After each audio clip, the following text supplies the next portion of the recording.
श्रीमात्र पितृ चरण कमलेभ्यो नमः।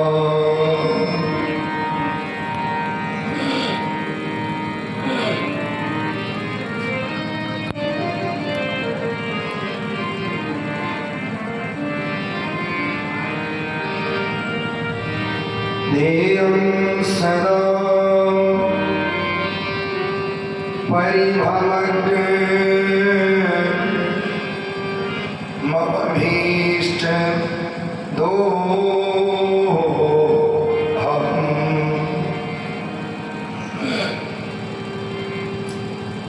तीर्थास्पदं शिवविरञ्चिनुतं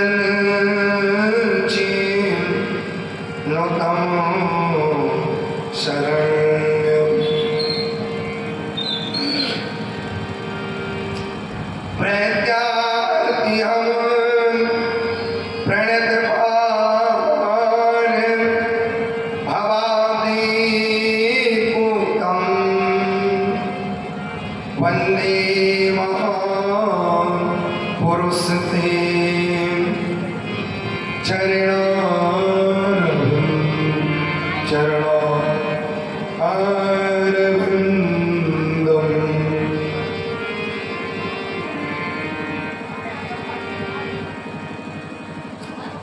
यत्र यत्र रघुनाथकीर्तनं तत्र तत्र कृतमस्तकाञ्जलिं।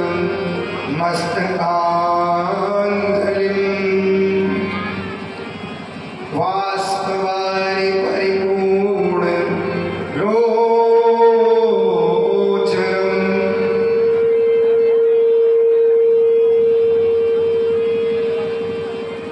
मारुतिं नमत राक्षसान्तकम्।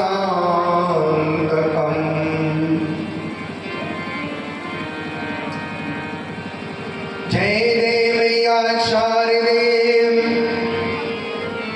जय गजवदन गणेश जय जय माता शारदे जय जय भारत देश जय गजवदन गणेश।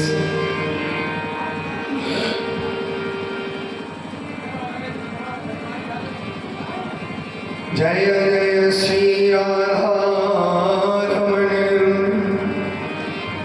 जय जय नवल किशोर जय गोपी चितचोर प्रभु जय जय माखन चोर जय जय नवल किशोर।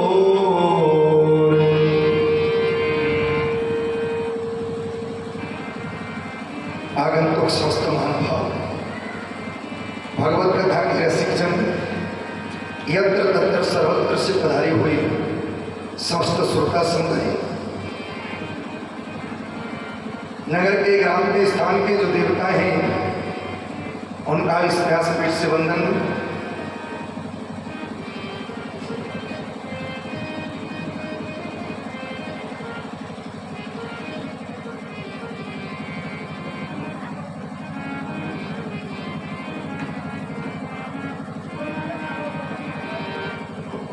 नित्य वेद मंत्रों के द्वारा आवाहित समस्त देवता समुदाय उनका भी वंदन अभिनंदन और हमारे समस्त कथा के आयोजक गण सबका वंदन अभिनंदन करते हुए हमारे दाहिनी और बाई विराजमान हमारे समस्त कथा को सुंदर बनाने वाले समस्त सहयोगी भैया लोगों का भी वंदन अभिनंदन।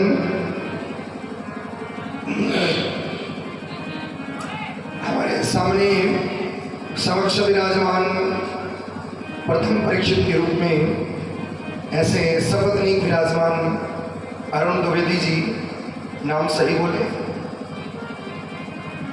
और हमारे आज के जो परीक्षित जी हैं श्री गुप्ता जी अपनी धर्मपत्नी के सहित और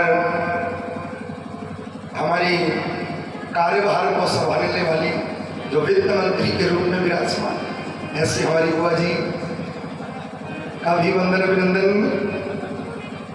और हमारे शिक्षक भैया और उनकी धर्मपत्नी का भी वंदन।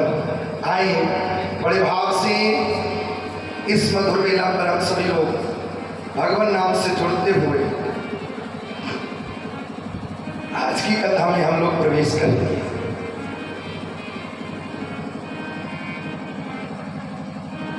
इकुंभो टेबल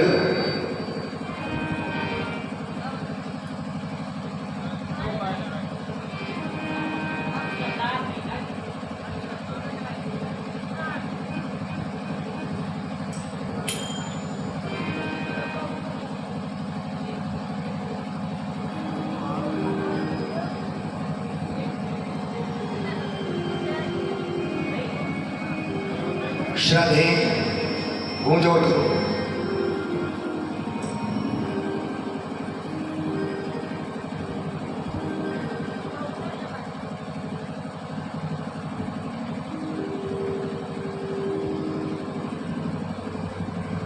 मन सीताराम भज लो घड़ी घड़ी मन सीताराम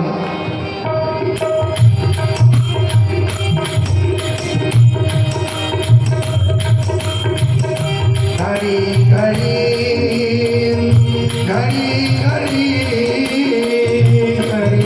घड़ी घड़ी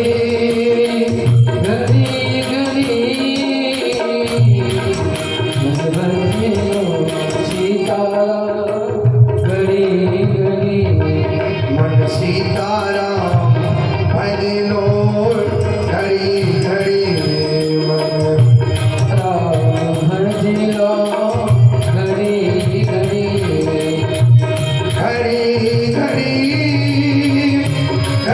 घड़ी घड़ी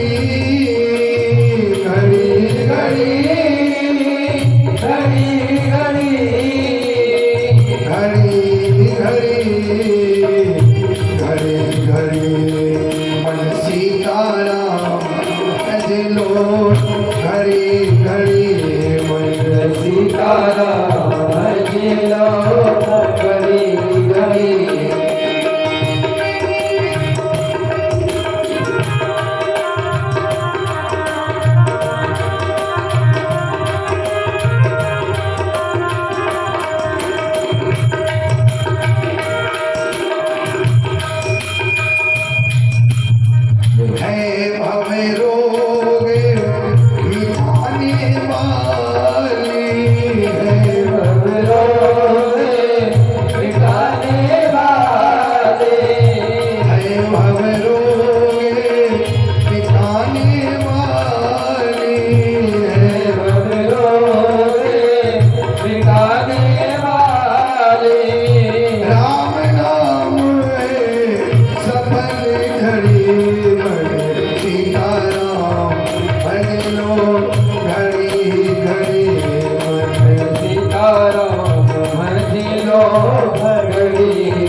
लो घड़ी घड़ी सीताराम भज लो घड़ी घड़ी सीताराम भज लो घड़ी घड़ी सीताराम भज लो घड़ी घड़ी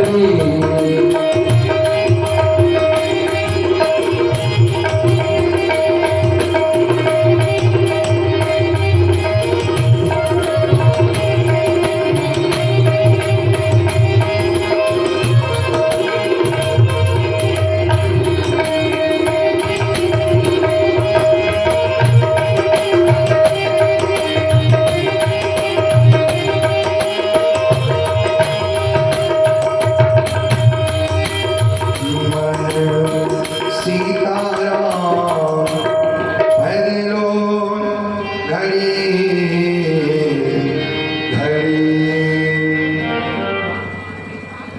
गूंज क्यों नहीं बनती?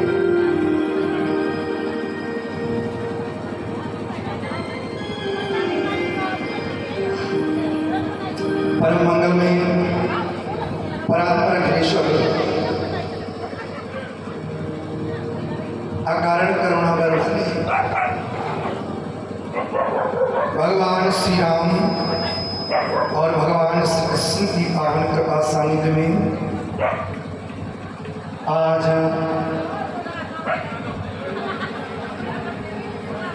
तृतीय दिवस की बेला पर हम सभी लोग भगवान की मंगलमय कथा को सुनने के लिए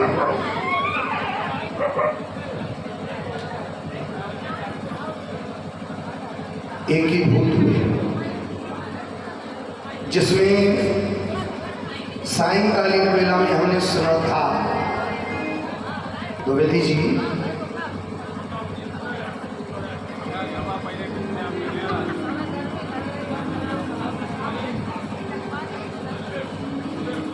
कल हमने क्या सुना था?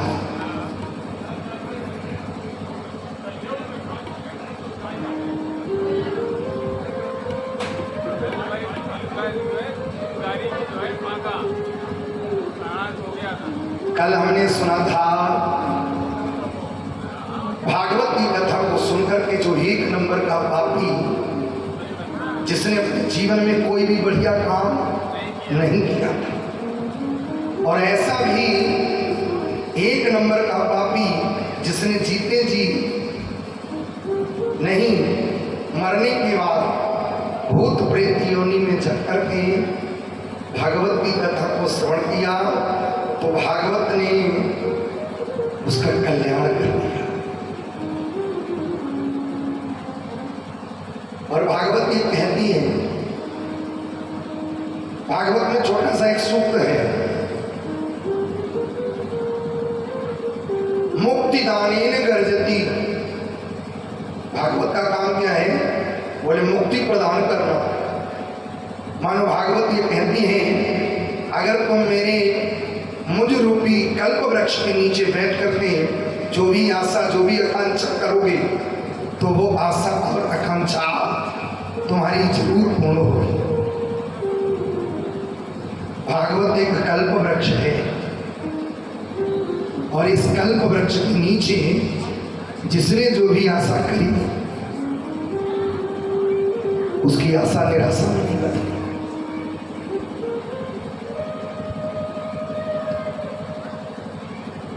अब नारद जी ने प्रश्न किया, महाराज हम ये जानना चाहते हैं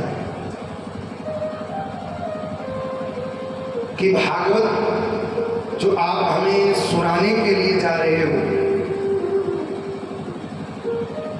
इस भागवत की कराने की विधि क्या है, विधान क्या है?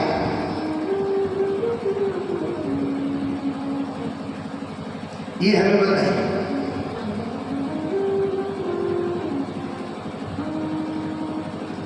तब श्री सनकादि कहते हैं, नारद जी भागवत कराने की विधि ये है, सबसे पहले 5 ब्राह्मणों का वर्ण करना चाहिए, लेकिन उससे पहले अगर सकाम भाव से, माने किसी की कामना पूर्ण हो गई या किसी ने कामना पूर्ण होने पर बोली है कि मेरा ऐसा काम हो जाए तब मैं ये भागवत कराऊंगा, तो लिखा है मुहूर्त बहुत बढ़िया दिखाना चाहिए। लेकिन अगर केवल ईश्वर प्राप्ति के लिए ही आप भागवत की कथा करा रहे हो तो मुहूर्त की कोई जरूरत नहीं है, क्योंकि सत्यनारायण की कथा में भी हम लोग सुनते हैं अस्मिन कस्मिन दिवसे, जब आपको समय हो तब आप भगवान की सत्यनारायण की कथा। और भागवत के लिए भी लिखा है, भागवत के लिए क्या लिखा है, सकाम भाव से अगर भागवत की कथा कराना चाहते हैं तब तो मुहूर्त की आवश्यकता है, लेकिन अगर निष्काम भाव से केवल ईश्वर प्राप्ति के लिए कथा आप सुनना चाहते हैं तो मुहूर्त की कोई जरूरत नहीं है। चाहे सावन हो, चाहे भादो हो, चाहे आषाढ़ हो और चाहे पितृपक्ष, जब आपको समय हो तब आप भागवत की कथा को सुनो। दूसरी बात, 5 ब्राह्मणों का वर्णन करना, 5 ब्राह्मणों का वर्णन करना चाहिए। अच्छा भाई, 5 ब्राह्मण क्या करेंगे? 5 क्यों जरूरी? 5 का क्या काम है? निष्काम भाव वाली में कोई जरूरत नहीं है, लेकिन सकाम भाव से अगर भागवत की कथा सुनना चाहते हैं तो 5 ब्राह्मणों का वर्णन अनिवार्य है। अब 5 करेंगे क्या क्या ये भी सुन लो। एक ब्राह्मण श्रीमद् भागवत कथा का पाठ करेगा, मूल पाठ। एक पूजा पाठ के लिए, हवन इत्यादि करने के लिए। एक भागवत जी का जो मूल मंत्र है ओम नमो भगवते वासुदेवाय, ये निरंतर जाप चलना चाहिए। और एक ब्राह्मण जो है वो विघ्न किसी प्रकार का उपस्थित न हो, इसलिए महामृत्युंजय का जप भी। और अगर ब्राह्मणों के यहाँ है तो फिर गायत्री मंत्र के लिए बिठाना आवश्यक है। 4 हो गए।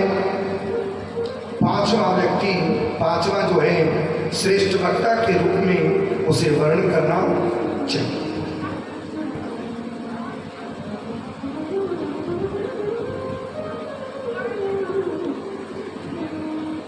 और इसके बाद में कभी कभी लोग कह देते हैं, आजकल तो ये रीति चल पड़ी है कि जिसका मन आए वो गद्दी पर बैठ जाए, जो आए सो बैठ जाए। लेकिन भागवत में लिखा है एक तो ब्राह्मण हो और दूसरा उसमें विप्र हो। हमारे ब्राह्मणों में कितनी कैटेगरी है? 4। पहली कैटेगरी कौन सी है? बोले पहली है ब्राह्मण, दूसरा पंडित, तीसरा द्विज और चौथा विप्र। अब ये कौन कौन है?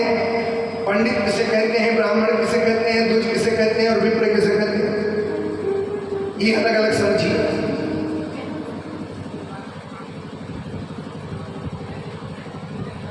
ब्राह्मण कौन? जो नित्य ब्रह्म में रमण करे सो ब्राह्मण।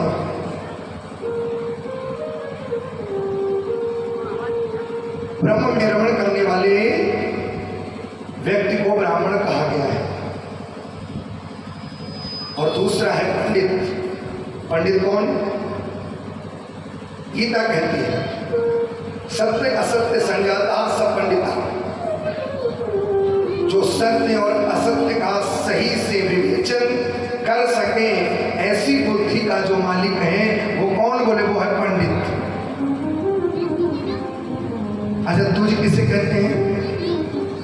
द्विज कहते हैं जिस समय ब्राह्मण बालक का जनेऊ होता है उस समय द्विज का एक मतलब होता है दोबारा जन्म। और जब उपनयन संस्कार किया जाता है उस समय ब्राह्मण बालक का जो मंत्र दिया जाता है उसके कान में आचार्य के द्वारा जो फूंका जाता है तो उस मंत्र के द्वारा उसका दोबारा से जन्म होता है, इसलिए उसको तुझ की संज्ञा दी। और चौथी बात आती है विप्र कौन? विप्र कहते हैं वेद पाठी ब्राह्मण को, जिसने वेद पढ़ा। ऐसे वेद पाठी विप्र ब्राह्मण को ही इस व्यास गद्दी पर बैठना उचित है। हर किसी को नहीं कहा, ऐसा भागवत में लिखा है। आजकल हर जगह जो मनाए सोई आनंद के लिए, मजे के लिए है, चाहे जिसे बिठा लो, तभी कथा फल जाएगी।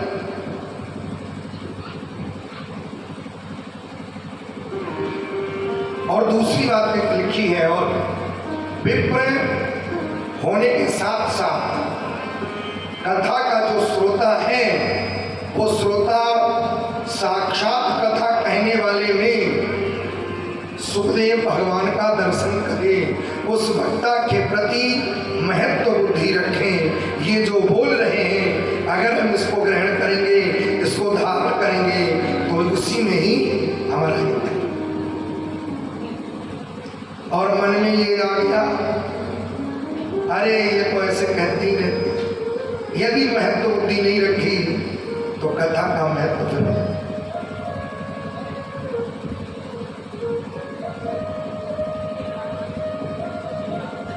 कथा का महत्व नहीं। साक्षात सुख रूप प्रबोधंगे सर्वशास्त्र विशारद, जिस मुख्य वक्ता का आप वर्ण करें उस मुख्य वक्ता में ये विशेष गुण होना चाहिए कि जो भागवत में बात कही गई है उस बात को अच्छी तरह से दृष्टांत और समझाने में कुशल हो, ऐसे वक्ता।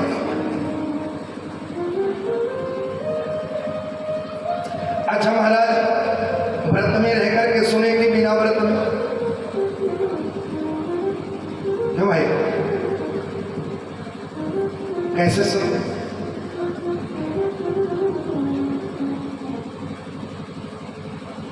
ये आपके ऊपर निर्भर है।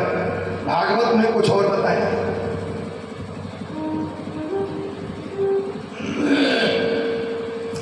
भोजनम तो वरम मन्ये, भोजन की कोई जरूरत नहीं है। भोजन की 5 बार करने की जरूरत है, 1 बार नहीं 5 बार। जैसा शरीर गवाही दे वैसा काम करिए।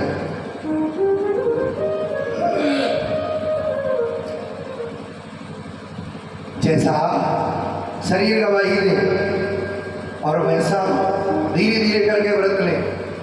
व्रत की जरूरत नहीं बताई। अगर शरीर व्रत करने से सही नहीं बन रहा, साम वाली बनाओ। व्रत करने से कथा में विघ्न आता है तो व्रत की कोई जरूरत नहीं है। 5 बार भोजन करिए लेकिन कथा में विघ्न ना आवे, ऐसा व्यवस्था लेकर के चलिए। फिर धीरे धीरे जैसे जैसे कथा में रुचि बढ़ती जाए, स्वास्थ्य ठीक होता जाए तो व्रत का भी आनंद लेते चलिए। व्रत का भी आनंद लेते चलिए। अब विधान तो बहुत हैं। खटिया पे नहीं लेटना चाहिए, जमीन पर ही लेटना चाहिए, और कथा के पांडाल में ही ठाकुर जी को अकेला नहीं छोड़ना चाहिए। परीक्षित जी का ये धर्म होना चाहिए, जो मुख्य श्रोता है उस मुख्य श्रोता को ये चाहिए कि आसपास पांडाल में ही रह करके सीताराम सीताराम सीताराम पांडाल में ही गाना चाहिए। जैसे मैं आपको बात बता रहा हूँ, सुनिए। हम लोग जिस समय नवरात्रि में व्रत करते हैं तो व्रत जब शुरू करते हैं माता दुर्गा का, तो कोई दुर्गा जी को पीठ दे करके जाता है पास में। उसी प्रकार अगर हमने ठाकुर जी को बुलाया है तो हमारा कर्तव्य है कि हम निकट रह करके सीताराम सीताराम करें।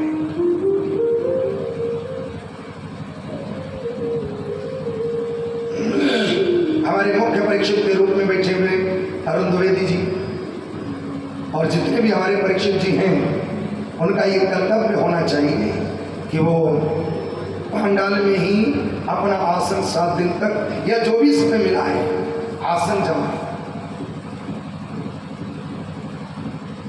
और पहले तो आश्रमों में कथा होती थी, तब तो लोग घर छोड़ करके जाते थे। यहाँ तो घर में ही आ गई, कितना दूर है क्यों भाई? घर भी दूर नहीं किसी का। बोली भक्तवत्सल भगवान की जय। आज श्रोता और वक्ता कैसे होने चाहिए? अब श्रोता वक्ता के लक्षण सुन लो।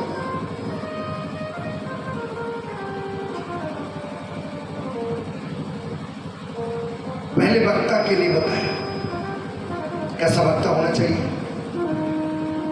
विप्र होना चाहिए, उसके बाद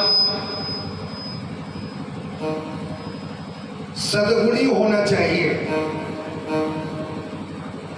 दुर्गुणी नहीं, सद्गुणी।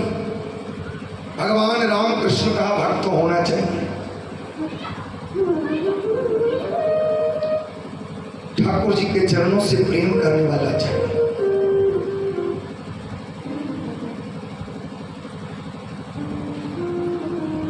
और तामसी वृत्ति नहीं होनी चाहिए, ज्यादा क्रोध नहीं, क्रोधी वक्ता नहीं चलेगा।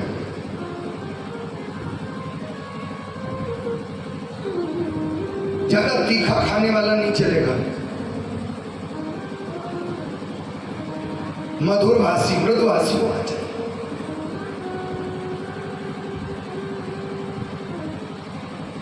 और भले ही भागवत का वक्ता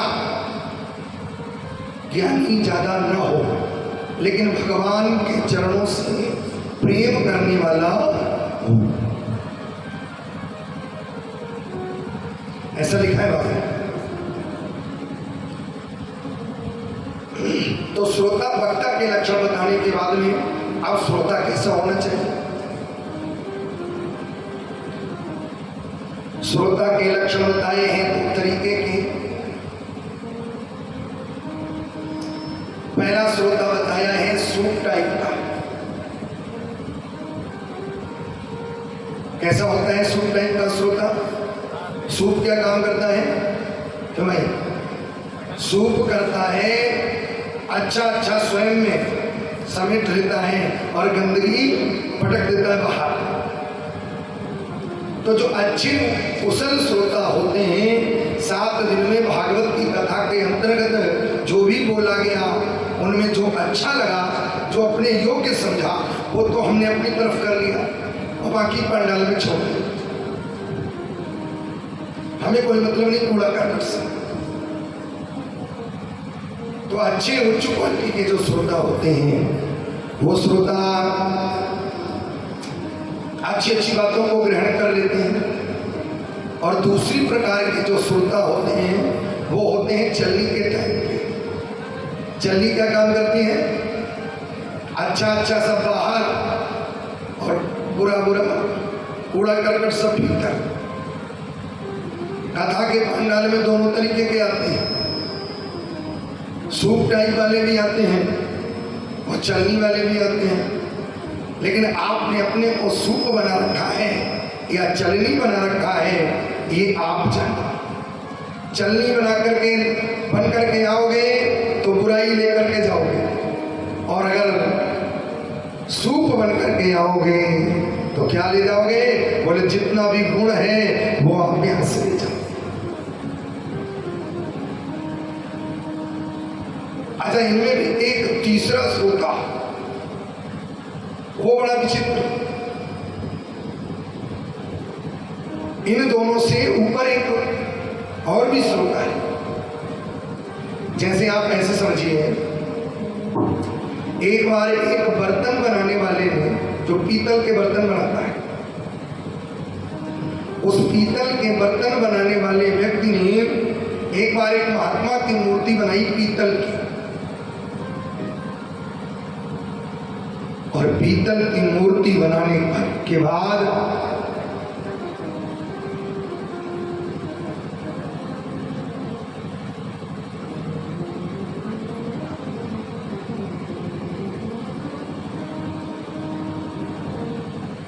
अबे तो 10 मिनट में अबे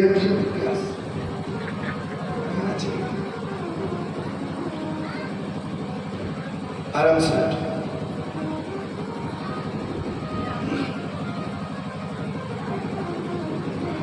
सीताराम जय सीताराम, सीताराम जय सीताराम।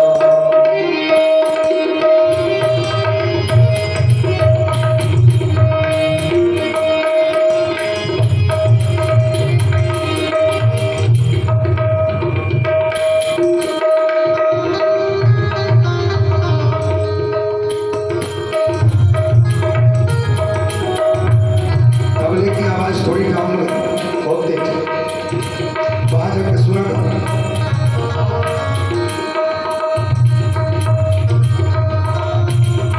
सीताराम जय सीताराम,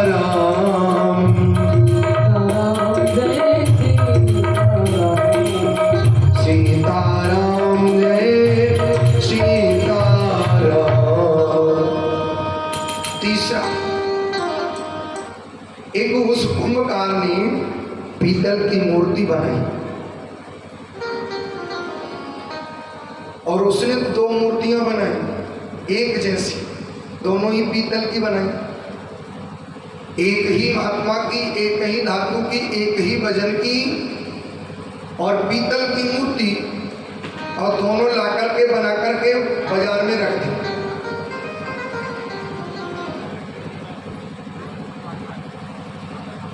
और बाजार में रखने के बाद उसने निकलने वाले व्यक्तियों ने पूछा कि भाई मूर्ति कितने की है? मूर्ति कितने की है?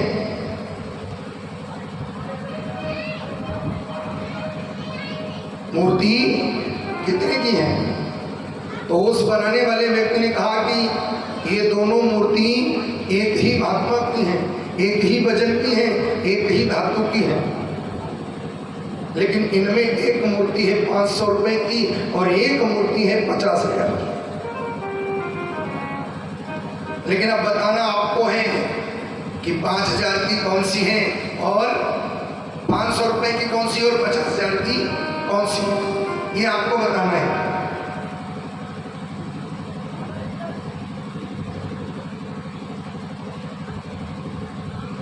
ये आपको बताना है। तो लोग आते जाएं, देखते जाएं, लेकिन कुछ भी कोई ना बता पाए। हिले बिले सब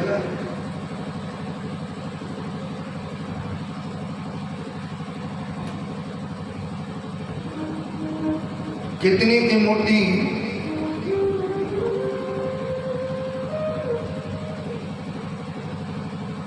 लोग देखते जाएं, पूछते जाएं, वो बताता जाएं, लेकिन कोई निर्णय नहीं दे पाए कि कौन सी 500 वाली है और कौन सी 50,000 वाली है।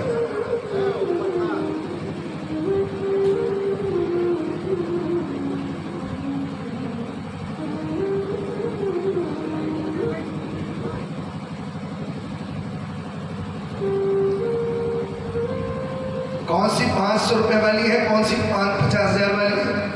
सब आए, सब देखते जाए, कोई ना बता पाए। उधर से एक महात्मा निकला और निकलने के बाद में उसने पूछा कि भाई मूर्ति तो बड़ी सुंदर है, लाओ देखें कितने की है, क्या है।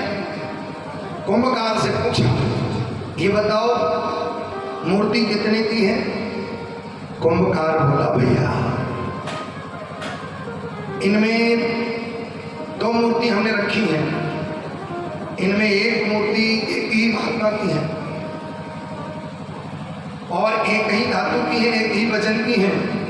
एक मूर्ति इनमें 500 रुपए की है और एक मूर्ति है 50,000 की।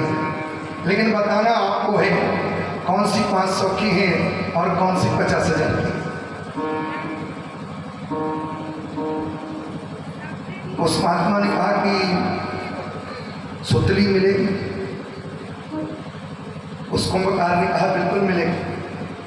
सुतली मंगाई और सुतली मंगाने के बाद उस महात्मा ने वो सुतली उस मूर्ति के कान में डाली इधर से। तो इधर से जैसे ही कान में डाली तो कान में जैसे ही वो डालता गया तो वो सुतली इधर निकल गई। तो उस महात्मा ने कहा कि यह मूर्ति 500 रुपए की है। 500 रुपए की है, ठीक है। तो 50,000 वाली में क्या विशेषता है? बोले एक दूसरी सुतली दो। तो दूसरी सुतली मंगाई तो उस दूसरी मूर्ति के कान में डाली तो दूसरी के कान में डाली तो इधर को डाली, लेकिन वो इधर नहीं निकली, इधर चली। माने कहने का भाव ये है तीसरा वाला जो श्रोता है वो इधर से सुनकर के इधर नहीं निकलता। जो विशेष श्रोता होता है इधर से सुनता तो है और वो सीधा हृदय में उतारता है, हृदय में उतारता है। 3 प्रकार के भागवत में श्रोता बताए गए हैं। सो तीनों जो उच्च कोटि का श्रोता है वो तो हृदय में सब बातों को रखता है। ऐसा भाव देने के बाद अब श्री सूत जी से शौनक आदि ऋषियों ने प्रश्न किया, महाराज जिस कथा को आप हमें सुनाने के लिए जा रहे हो वो कथा की रचना कब करी, किसने करी, क्यों करी, कहाँ करी? भाई कथा जो हम सुनने जा रहे हैं उसके बारे में भी तो जानिए, ये कहाँ से मिली हमें?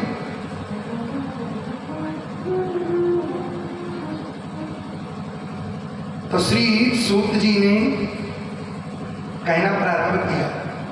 एक बार की बात है, एक बार हिमालय में श्री वेदव्यास महाराज बैठे।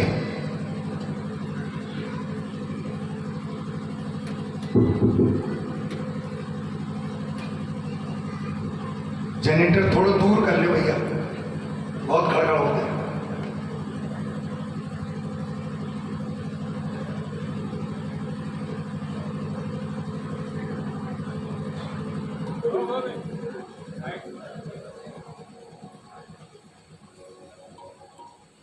बोलिए भक्तवत्सल भगवान की जय। व्यासी एक दिन एकांत में बैठे हैं और एकांत में बैठे बैठे विचार कर रहे हैं। सबसे पहले मन में विचार किया, लो आने वाले समय पर जरा हम दृष्टिपात करें,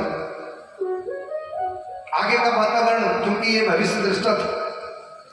इन्होंने मन में विचार किया कि चलो आगे दृष्टि डालें, आगे क्या माहौल, कैसा आने वाला जो समय है वो कैसा है। तो इन्होंने आने वाले समय के ऊपर दृष्टिपात किया। तो दृष्टिपात करके क्या देखते हैं? दृष्टिपात करके देखा है आने वाले समय में लोगों की बुद्धि भी मंद होगी और भाग्य भी मंद होगा।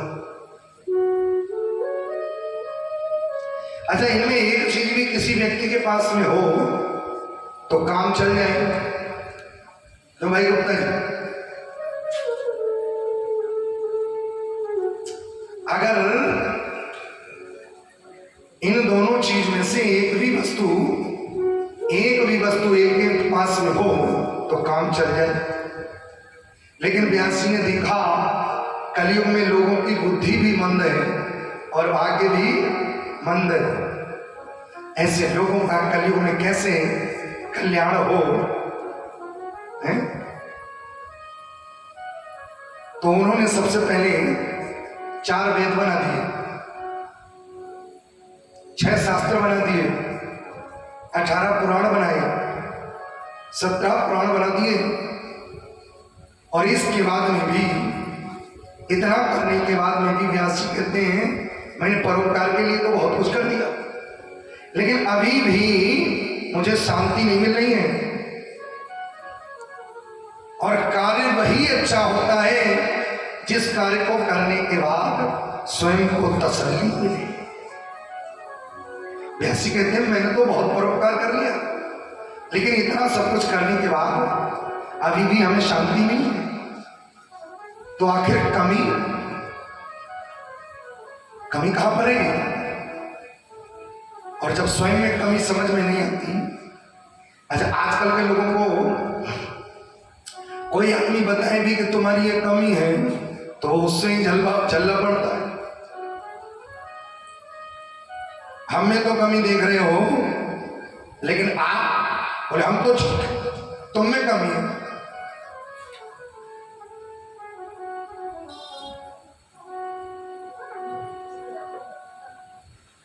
व्यास जी कहते हैं कि कोई हमारी कमी को बताए समझाए और उदास बैठे। उसी समय एक आवाज उन्हें सुनाई पड़ी,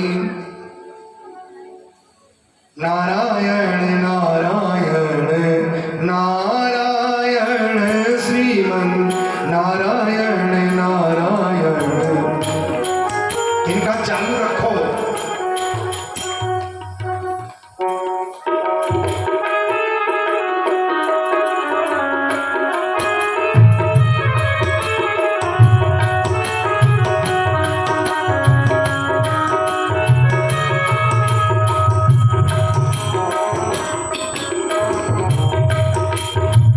नारायण नारायण नारायण श्रीमन नारायण नारायण नारायण।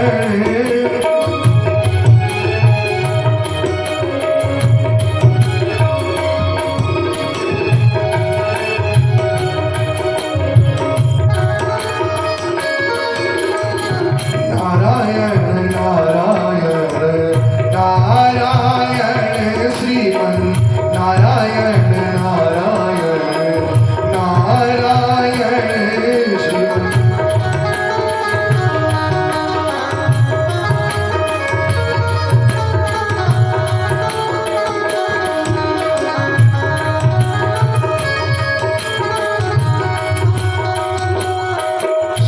सत्यनारायण नारायण नारायण सत्यनारायण।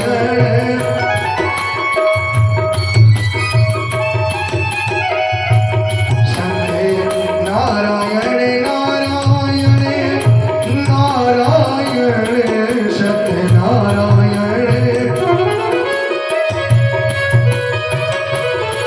श्रीमन्नारायण नारायण नारायण श्रीमन नारायण नारायण नारायण श्रीमन नारायण नारायण नारायण।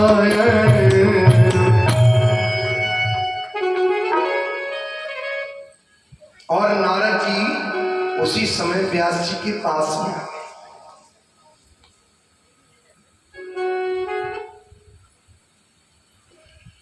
पास में आ गए और व्यास जी के पास में आकर के नारद जी व्यास जी के चेहरे को देखते हैं।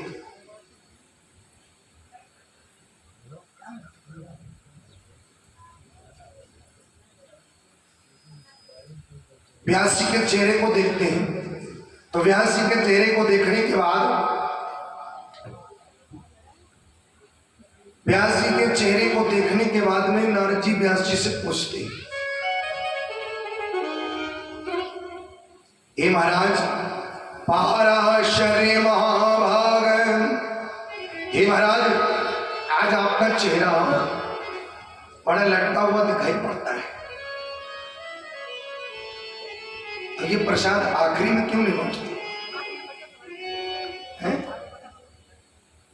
आदमी लेकर के झोली में जाता है, फिर वो आधा फैलाता है, खाएगा तो नहीं, हाथ आखिरी में बांटो।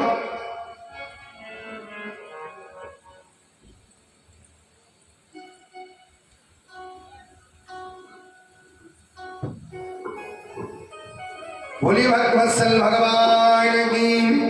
प्रयास ये करें, आप सभी से निवेदन है कि शांति का सहयोग बनाएं, जगह चलेगा। और या फिर आप लोग बात कर लो तो हम चुप रहे तब तक।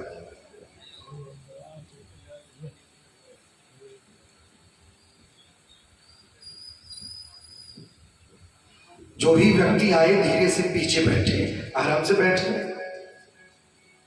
ये अच्छा नहीं है।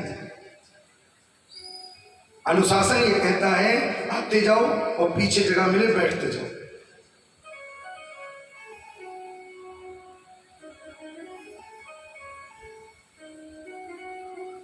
बोलिए राजा रामचंद्र की।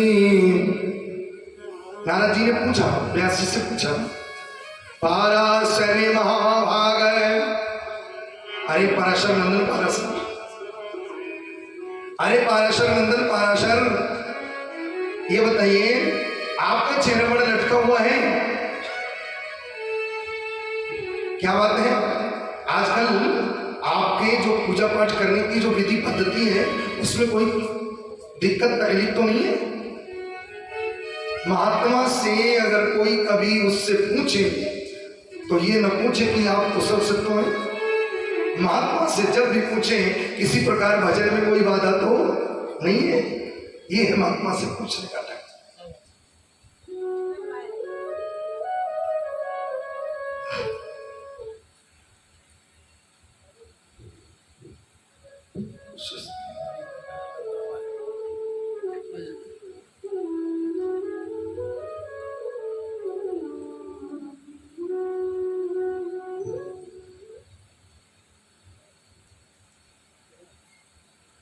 गजब कर डारोरी या काली कांवर वाले में,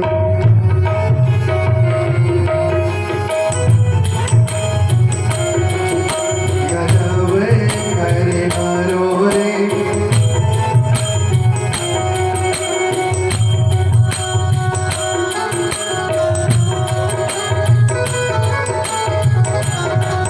या काली कांवर वाले, या काली कांवर वाले,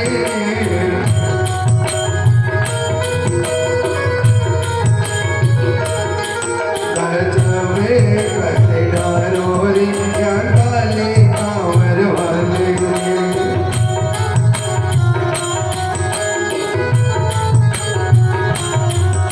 और हमारे मित्र कह लीजिए, सखा कह लीजिए, भक्त कह लीजिए, हमारे और प्रथम कथा के जो मुख्य आयोजक, वैसे तो सभी हैं लेकिन मुख्य माध्यम हमारे सिकम सिंह जी, इन्हीं के द्वारा प्रथम मेरा आगमन। तो ये भैया बड़े भाव से समझिए, व्यास पर ये मुद्राओं की माला को समर्पित किए, सपत्नी और हमारे पूरे परिकर को सम्मानित किए। प्रभु से प्रार्थना है सद्बुद्धि प्रदान करें और ऐसे भक्ति कार्यक्रम में ही ये अपना धन खर्च करते हैं। काली कांवर वाले ने, काली कांवर वाले ने,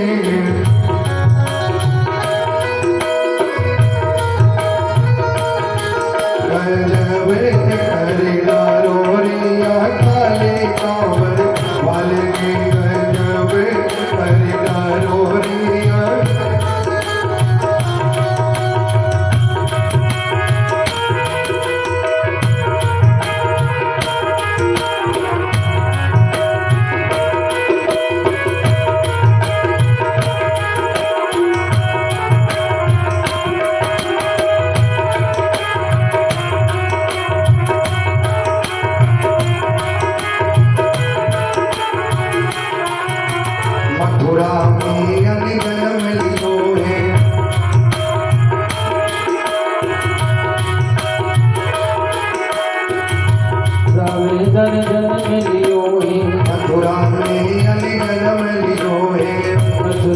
जन जन्म लियो ही मथुरा में जन जन्म लियो है। मथुरा में जन जन्म लियो ही। बड़ा विचित्र है भगवान कृष्ण का, कहीं जन्म और कहीं जन्मोत्सव। दीन जाए करतार दिने, सो तो नहीं डरे नहीं तारे। उद्यम पौरुष कीने बिना, धनावत आपुई हाथ पसारे।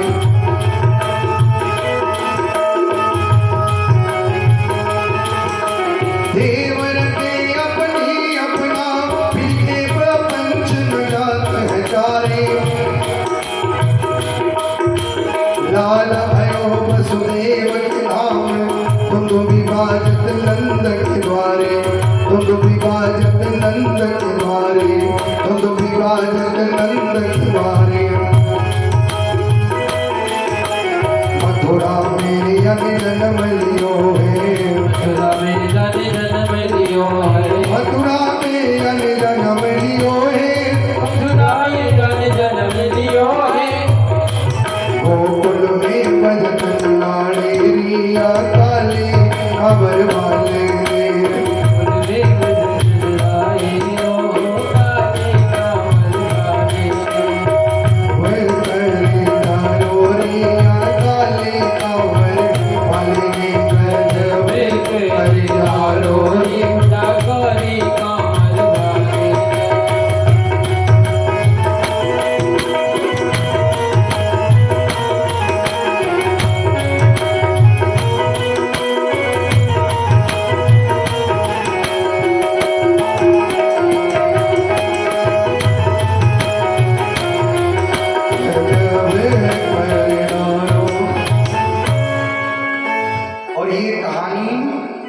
कथा सुनने हम लोग जा रहे हैं, ये माताओं के लिए बड़ी प्रेरणादायक है।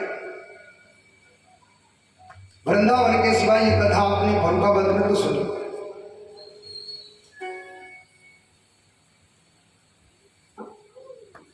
बड़ी प्रेरणादायक कहानी है। व्यासी, आपका चेहरा लटका हुआ है, क्या बात है? आपका पूजा पाठ तो ठीक चल रहा है, उसमें कोई व्यवधान तो नहीं है? व्यासी ने कहा नहीं नहीं, वो सब ठीक चल रहा है। तो फिर आपका चेहरा लटका क्यों है? आपका चेहरा फिर लटका क्यों है? श्री व्यास जी कहते हैं कि नारद जी, मैंने इस जगत के कल्याण के लिए बहुत परोपकार किए, इतने परोपकार किए, इतने परोपकार किए, इतने परोपकार किए, जो कुछ पूछो मत। लेकिन फिर भी इतना सब कुछ करने के बाद मेरे हृदय को शांति नहीं मिल रही। तो आखिर कमी कहां पर रह गई? तो वो मेरी कमी कोई हमें बताए। क्यों भाई? कोई कमी हमें बताए।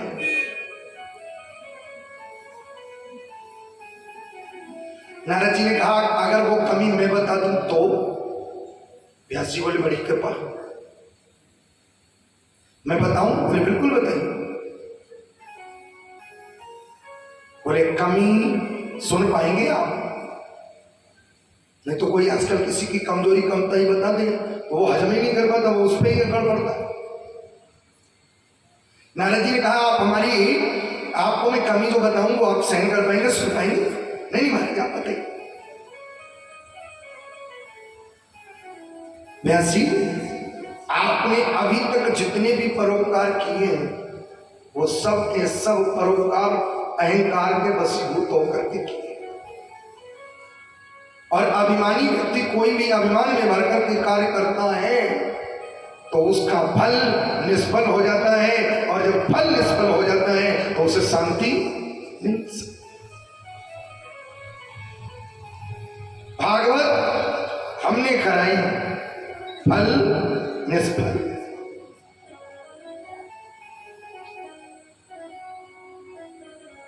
व्यास जी, मेरी नजर में अभी तक आपने जितने भी कार्य किए वो केवल आपने अपने यश के लिए काम किया है, मेरा संसार में नाम हो जाए इसलिए मैं ये कर रहा हूं, अभिमान में बता। और अब मैं आपसे ये निवेदन करता हूं, अगर आप अपनी कमी को और शांति पाना चाहते हो तो मैं तो केवल इतनी बात कहता हूं व्यास जी, अभी तक आपने जितने भी ग्रंथ निर्माण किए हैं उसमें केवल ज्ञान परक सिद्धांत आपने भर दिए। ऐसा करोगे तो ये होगा, ऐसा करोगे तो ये होगा, ऐसा करोगे तो ये होगा, ऐसा करोगे तो ये होगा। लेकिन कोई भी ऐसा पत्र पुराण और शास्त्र नहीं है जिसमें भगवान के केवल भक्ति के गुणानुवाद गाए गए हों। कोई ऐसा पुराण नहीं जिसमें भगवान की और भक्तों की दोनों की महिमा गाई गई हो। तो व्यास जी, मैं तो तुमसे यही कहूंगा कि अपने अभिमान को दूर रख दो और मेरे कहने से अब तुम एक ऐसे ग्रंथ का निर्माण करो जिसमें केवल भगवान की महिमा गाई जाए, उनकी कृपा गाई जाए, भक्त वत्सलता गाई जाए। और सच में नारद जी ने जब व्यास जी को कहा तो व्यास जी को अपनी कमी का आभास हो गया। हाँ, ठीक कहा तुम व्यास जी, ये नारद ये से देख रहे हो और मैं किसी की कहानी नहीं, भगवान के गुणानुवाद गाने के बाद में मैं किसी के दूसरे की जन्म की उसके जीवन परिचय नहीं सुनाऊंगा। मैं मेरा जीवन परिचय खुद का सुनाऊंगा कि भगवान का गुणानुवाद करने से मैं क्या से क्या बन गया। और नारद जी ने अब अपने पूर्व जन्म की कथा को सुनाया। मैं पूर्व जन्म में कौन था और आज का नारद ये ब्रह्मा का पुत्र कैसे बना।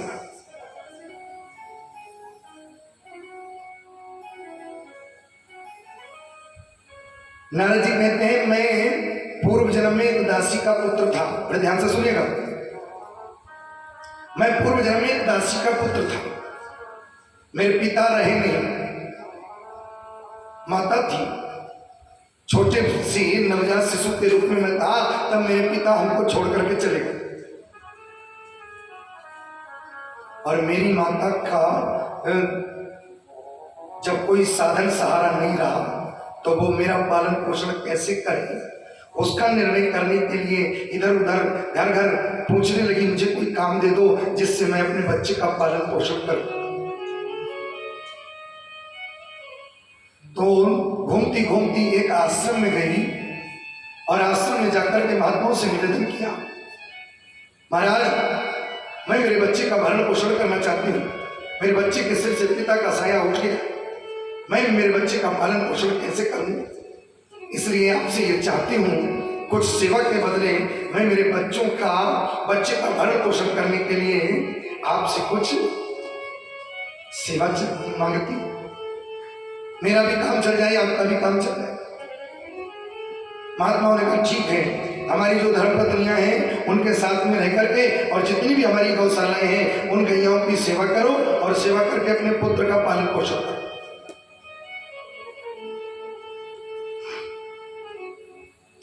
और ऐसा कहने के बाद में मेरी माता उस आश्रम में रह करके गैयाओं की सेवा करने लगी। जब गैयाओं की सेवा करने लगी,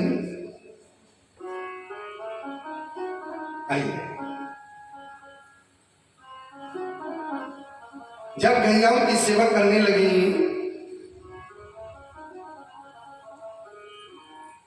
सेवा करते करते बहुत समय बीत गया और जब बहुत समय बीत गया, बीतने के उपरांत एक दिन उस आश्रम में कई महात्मा चतुर्मासा व्यतीत करने के लिए आए। तो चतुर्मासा जब महात्मा व्यतीत करते हैं तो जब शाम को उनको, सुबह उनको भोजन दिया जाता है, मेरी माता उनकी सेवा में लग गई। भोजन इत्यादि बनाना, महात्माओं के कपड़े को धोना, ये सब मेरी माता के हिस्से में आए। नारद जी कहते हैं कि मैं जिस समय उन महात्माओं को भोजन लेकर के कराता था तो मैं अलग से भोजन नहीं लेता था। फिर बोले उन्हीं महात्माओं की शीत प्रसादी जो शेष बच जाती थी, उन्हीं की जूठन खा करके अपना पेट भरता था।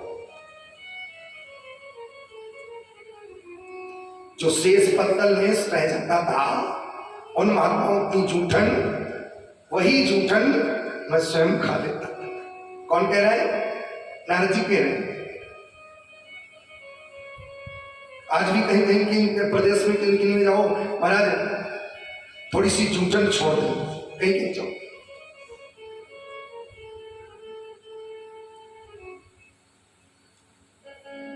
नारद जी ने कहा, व्यासी चतुर्मासा व्यतीत करने के लिए जब वो महात्मा उनको भोजन जब दिया जाता तो मैं भी उनके साथ में भोजन करने के लिए अलग से भोजन नहीं लेता। वही जो उनका कुछ शेष बचा हुआ शीत प्रसादी था, उनकी जो थी, उसी को पाकर के अपना पेट भरता था।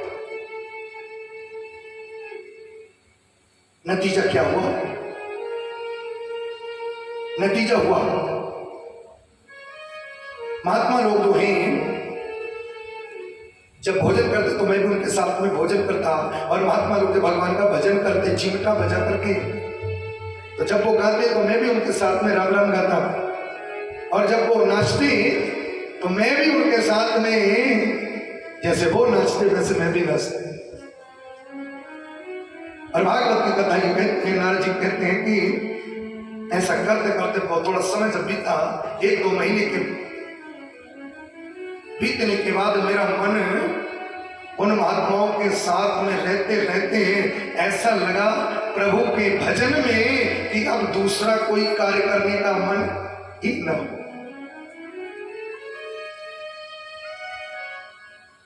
भगवान शंकर रामचरितमानस में कहते हैं, उमा राम स्वभाव जेहि जाना, ताहि भजन तजी भावना। जिसने भगवान के स्वभाव को समझ लिया, जान लिया, और जिसकी समझ में भगवान के स्वभाव आ गया, उसे भजन के अलावा दूसरी वस्तु सुहाती नहीं।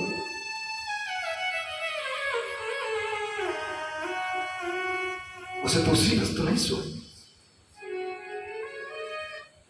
भगवान शंकर सुंदर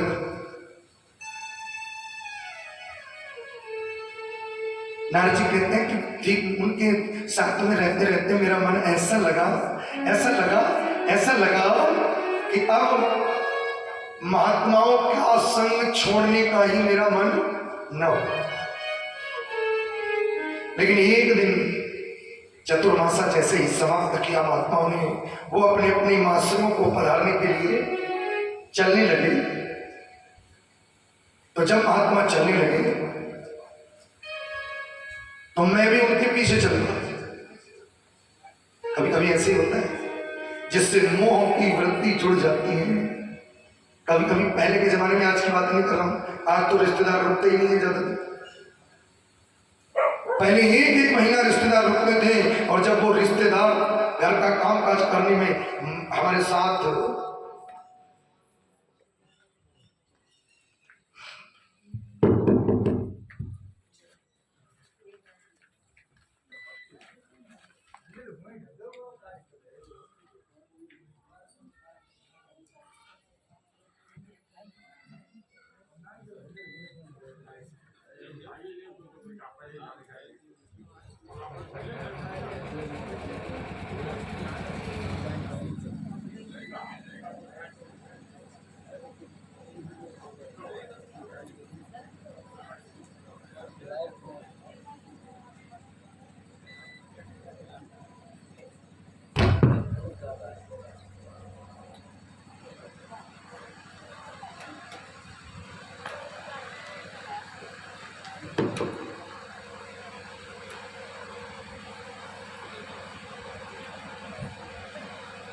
वृंदावन बिहारी लाल की। नारद जी कहते हैं, जिस दिशा को ब्रह्मात्मा चल पड़े मैं भी उनके पीछे चल पड़ा, और जब मैं पीछे चल पड़ा तो महात्माओं ने मेरी तरफ जैसे ही पलट के देखा, बेटा तू कहाँ? और मैंने उन महात्माओं से कहा कि मैं भी आपके साथ ही चलूंगा, मुझे अपने साथ ले चल, नहीं तो मैं जी नहीं पाऊंगा। महात्माओं ने कहा, देख बेटा अभी तुम्हारी उम्र नहीं है मेरे साथ चलने की, पहली बात तो ये है। और दूसरी बात ये है, अगर तुम्हें मेरे साथ चलना है तो पहले अपनी माता से पूछ के आओ। तू अपनी माता का इकलौता बेटा है, तेरी माता ने मेरी कितनी सेवा करी, और मैं तुझे अगर अपने साथ लेके आऊं तो वही सेवा करने वाली माँ तेरी मुझे बहुत प्यारी थी कि मैंने तो महाराज जी की सेवा करी और महाराज जी मेरे बेटे को ही ले गए। तो या तो अपनी माता से पूछ के आओ। रही दूसरी बात, अगर तुम भजन करना चाहते हो तो मैं तुम्हें मंत्र दिए देता हूं और वो जाकर के आश्रम में चलना। नारद जी कहते हैं कि जब उन्होंने कहा कि अपनी माता से पूछ के आओ, मैं ये खूब जानता था कि मेरी माता मुझे महात्माओं के साथ जाने की आज्ञा नहीं देती। आज भी किसी का बेटा कुछ भी बन जाए, जुआरी बन जाए चल जाता है, शराबी बन जाता है चल जाता है, और जितने दुर्व्यसन हैं वो उसमें आ जाए सब चल जाएगा। लेकिन क्या नहीं चलेगा? बोले बाबा बनना नहीं चलेगा, बाबा मत बनना। नारद जी कहते हैं मैंने उन महात्माओं से तो नहीं कहा कि मेरी माता मुझे जाने की आज्ञा नहीं देगी, तो मैंने कहा महाराज जी और कोई तरीका? बोले नहीं, भजन करने के लिए मैं तुम्हें मंत्र दिए देता हूं, जाकर के जपो, और जब तुम्हारी माता इस दुनिया से सिधार जाए तब तुम मेरे पास आ गए।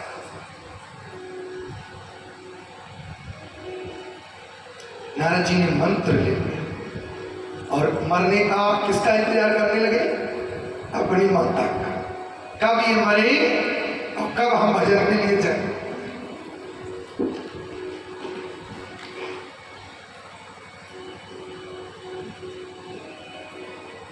और भगवान से मनाने भी लगे कि कब मेरी मैया को आप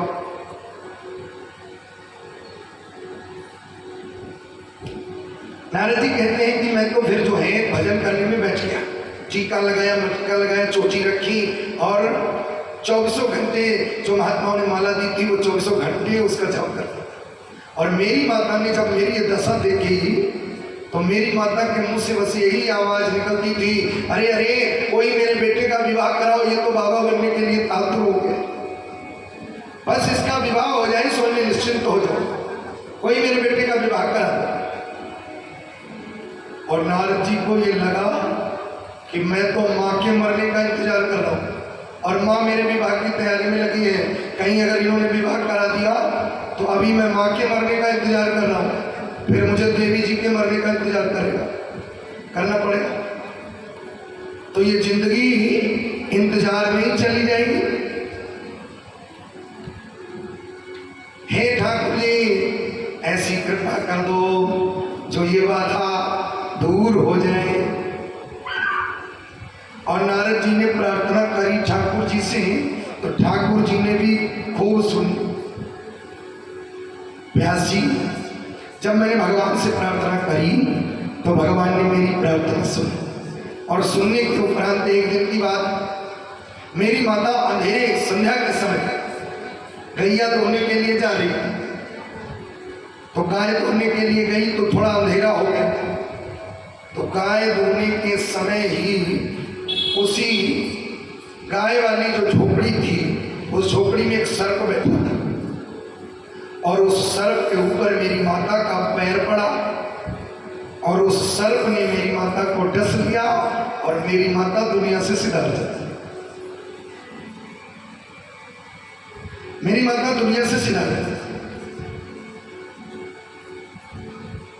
कुछ लड़कों ने आकर के मुझे बताया, मैंने जाकर के दुनिया वालों को दिखाने के लिए कुछ झूठे आंसू बहाए। अंदर से तो बड़ी प्रसन्नता भई कि ठाकुर जी ने मेरी प्रार्थना स्वीकार कर ली, लेकिन दुनिया को दिखाने के लिए 2-4 आंसू बहाने पड़े।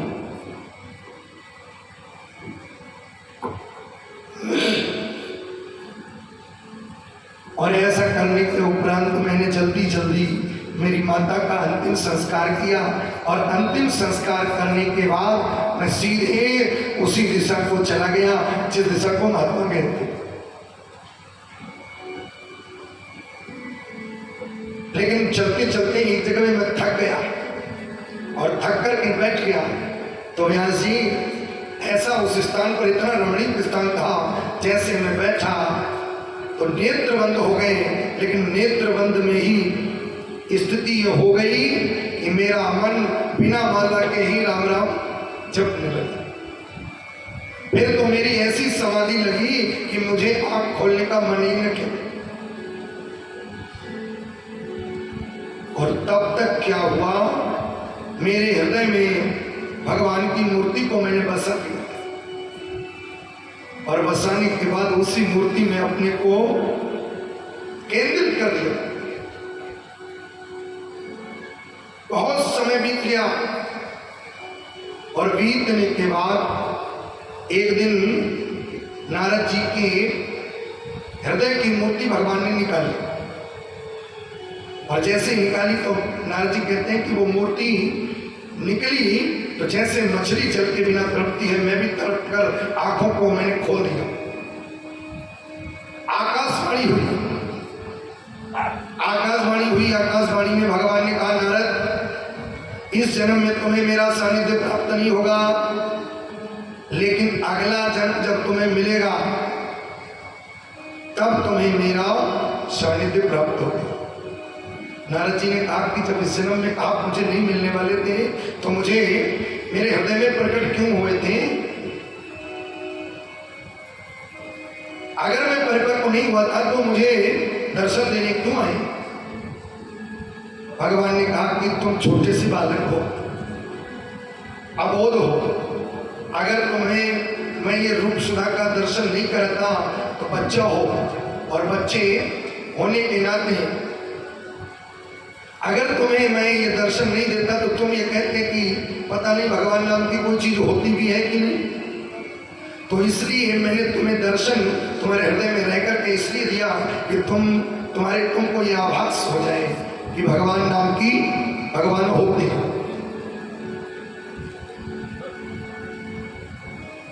भगवान होते हैं। पायला लगा, पायला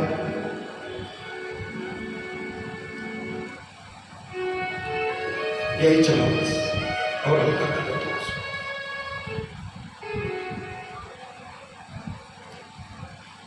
बोलिए भक्तवत्सल भगवान की जय। नारद जी कहते हैं, जब मैं परिपक्व नहीं हुआ था तो मुझे दर्शन देने क्यों आ गए थे? भगवान ने कहा, मैं तुम्हें दर्शन इसलिए देने के लिए आ गया कि तुम बालक हो। अगर बहुत दिनों तक तुम्हें मेरा सानिध्य नहीं मिलता, दर्शन नहीं मिलता, तो तुम ये समझते कि भगवान नाम की कोई चीज नहीं होती। इसलिए मैं तुम्हें ये आवाज कराने के लिए आया हूं कि भगवान होते हैं।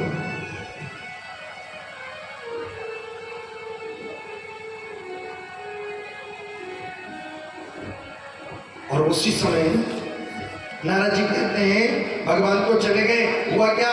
बोले प्रलय हो गई उसी समय। क्या हो गया? प्रलय हो गया। समुद्र ने अपनी सारी सीमाओं को लांघ दिया और लांघने के उपरांत सारे संसार में जल ही जल। और अब की बार जब सृष्टि बनी, तो सृष्टि जब बनी तो पूर्व का जो दासी पुत्र था, इस बार किसका पुत्र बना? बोले ब्रह्मा का पुत्र। ये किसका प्रभाव था? क्यों भाई?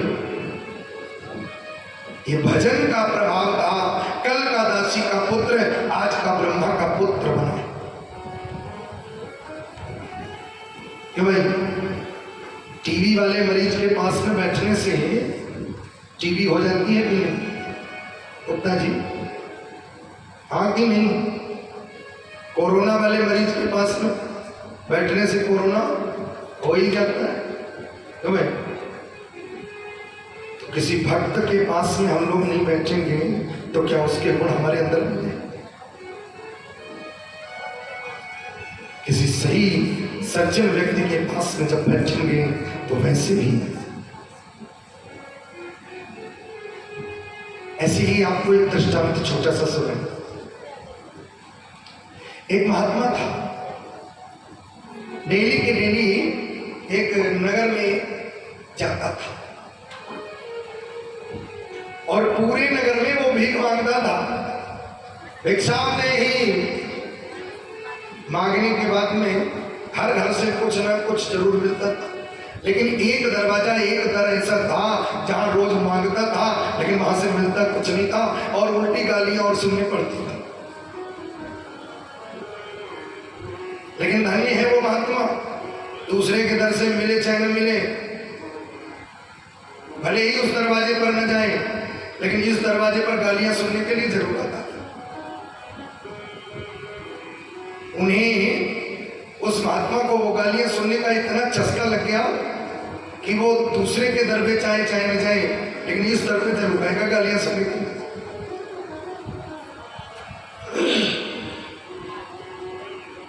बहुत काल बीत गया, लेकिन एक दिन भीख मांगते मांगते आज भी वो उसी दरवाजे पर आया जिस दरवाजे पर रोज गालियां सुनता था।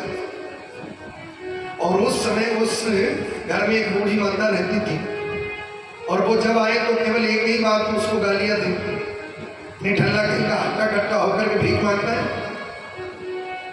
कुछ करता क्यों नहीं? और बस इतना सुनने के लिए वो रोज आता था। आज भी आया, भिक्षाम नहीं मांगने के लिए जैसे ही आवाज लगाई। बूढ़ी माता गांव देहात की थी और चूल्हा वूल्हा का नहीं पोता लगाया जाता है मिट्टी का, वो लगा रही थी। और उस महात्मा ने जैसे ही आवाज लगाई भिक्षाम देही, तो बूढ़ी माता बोली आज भी आ गया निठल्ला। बड़ा गुस्से में आकर के बोली न करता है न कुछ करता है, रोज रोज भीख मांगने को आ जाता है। उठाया भाई पोछा जो लगा रही थी क्रोध में भाई फेंक के मार दिया, ले जाए। और सच बताएं कहानी ये कहती है आज वो महात्मा लगा तो उसको बहुत तेज छपाक से बोला जाता है, लेकिन आज उसको लगा बहुत अच्छा। अच्छा क्यों लगा? अच्छा इसलिए लगा इस दरवाजे से कभी कुछ नहीं मिला, आज मिला तो कुछ, यही सही मिला तो। और वो बड़ा खुश हो गया और वही जो कपड़ा ले जा करके वो जब आश्रम में आया तो आश्रम में आने के बाद उस महात्मा ने उस सूती कपड़े को खूब पानी में रगड़ करके धोया और धो करके सुखाया, बटा। और बटने के बाद अपनी उस अखंड ज्योति में मंदिर में ठाकुर जी के लिए लगा करके घी डाल करके जैसे ही जलाया उस कपड़े से आवाज आई, ओहो कहा मैं सना पड़ा था, आज इस महात्मा का संग बन गया तो आज भगवान से जुड़ गया। आवाज आती है धन्य है सत्पुरुषों का संग।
बीड़ी पीने वाले के साथ में बैठने से बीड़ी पीना सीखना पड़ेगा।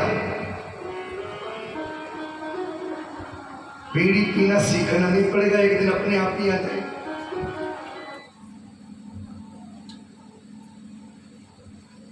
दारू पीने वाले के पास बैठने से एक न एक दिन चस्का सीखना नहीं पड़ेगा।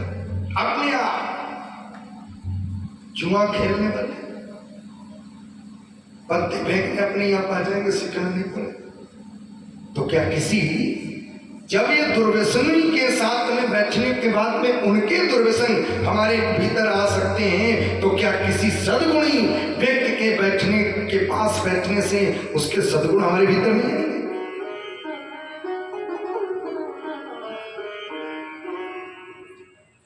नारद जी ने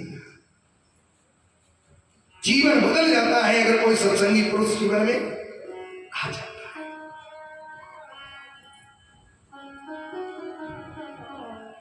इसीलिए गुरु किया जाता है। हर पथभ्रष्ट को पथ दर्शन में बदल देता है।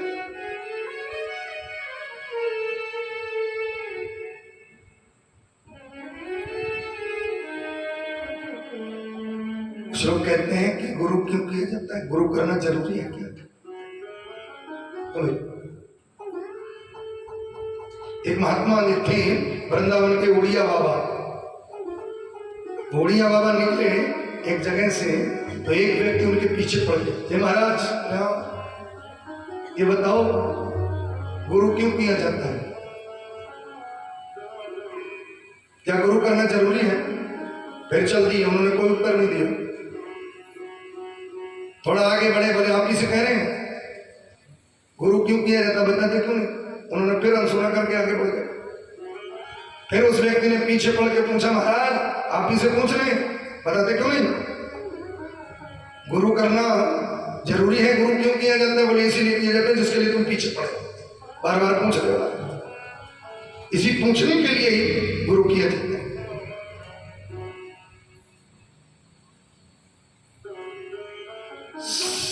सद्गुणी व्यक्ति, सत्संगी व्यक्ति जिनके जीवन में होगा, उसकी हाय हाय छूट जाएगी।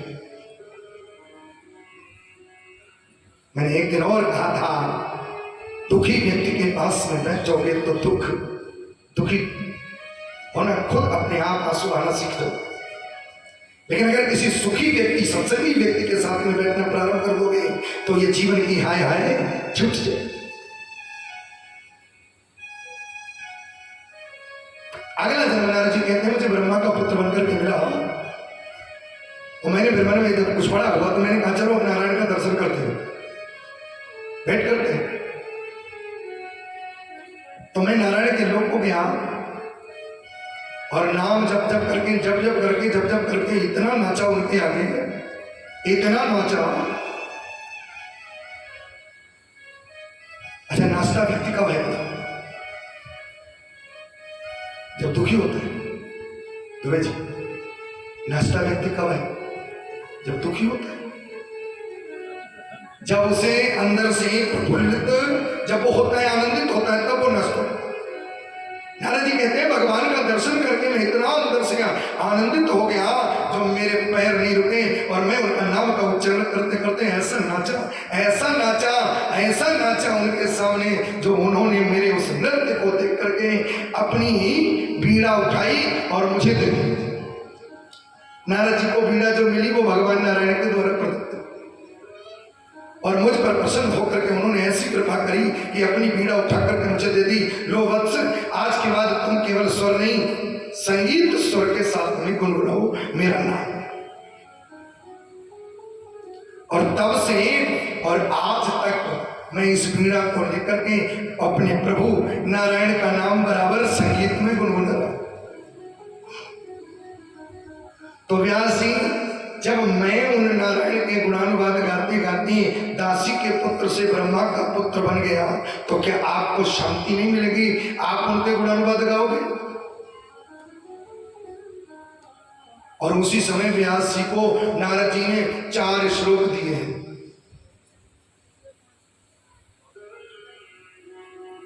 4 श्लोक दे दिए,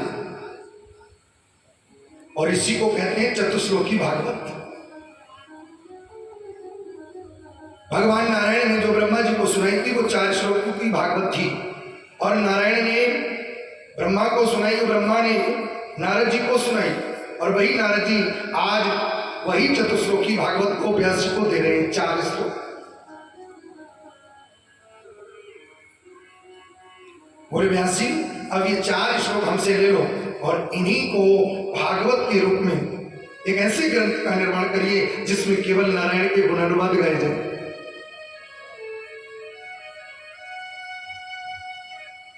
नारद जी तो व्यास जी से आदान प्रदान करके राम नाम करके चले गए